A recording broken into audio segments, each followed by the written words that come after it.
Ертеде әріптер елінде А деген әріп болыпты.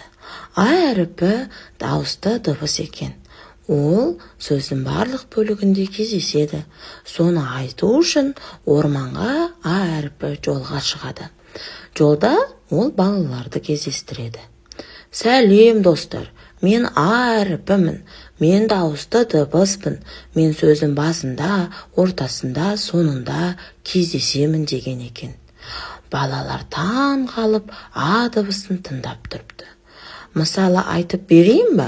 Ата, ана, алма, аға, нан, ара деген сөздер сендердің әліппе оқулықтарында берілген сөздер. Осындай сөздердің ортасында да, соңында да, басында да мен кездесемін деген. Балалар А дыбысымен танысқанына қуанып, мәз боп, енді ылғи барлық сөздердің ішінен А дыбысын іздейтін болыпты. Осымен ертегі аяқталды.